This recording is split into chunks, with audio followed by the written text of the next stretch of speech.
Some hearts don't find new love. They find a piece of the old one in someone who never left. My name is Hannah Reed, and this is the story I never thought I would tell. The story of how I fell in love again with the man who once stood beside my husband as his best friend. I was married to Daniel for 8 beautiful years. He was loud where I was quiet, messy where I was neat, but in every way that mattered, he was my match. And beside him, always, was Mark Lawson, his best friend since college. They were inseparable, business partners, fantasy football rivals, brothers without the bloodline. Mark was the type of man who never overstayed, but always showed up when needed. He gave speeches at our wedding, took photos of our first home, and once drove 3 hours just to fix our leaking roof.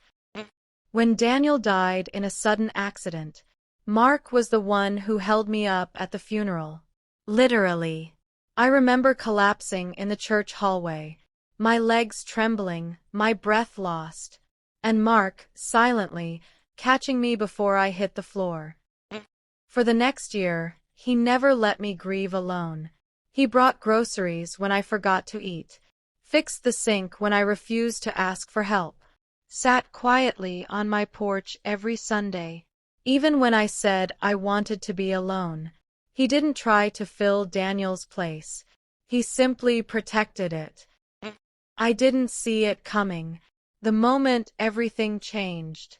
One afternoon, I found an old box of photos. Me, Daniel, Mark, laughing at a picnic, dripping wet after a water balloon fight. And in one, Daniel looking at Mark, and Mark looking at me, not with desire, but with something deeper, something unsaid. That night, I asked him, "Did you ever love me back then?" He paused, looked down at his hands, and whispered, "I loved you the day Daniel introduced us, but I loved him more." So I stepped aside and stayed close to protect what he cherished. I didn't know what to feel. Shock, guilt, or something else. Warmth. Because suddenly, the memories looked different. The way Mark never dated seriously. The way he remembered my favorite tea. The way he never missed Daniel's birthday, but always brought me flowers too. He had loved from a distance. Quietly. Completely. Respectfully. Months passed.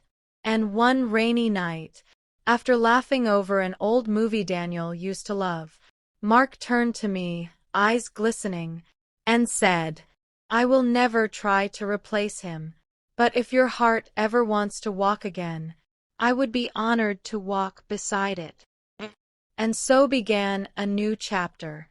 Not flashy, not loud, just gentle. A kind of love born not out of convenience, but out of shared grief and quiet understanding. Today, we still visit Daniel's grave. Together. We still speak his name with love. We still keep his photo on the mantle. Because some love stories don't erase the old ones. They build gently beside them, brick by brick, with patience and grace. And in the arms of the man who once stood beside my husband, I found a new beginning that he would have wanted for me.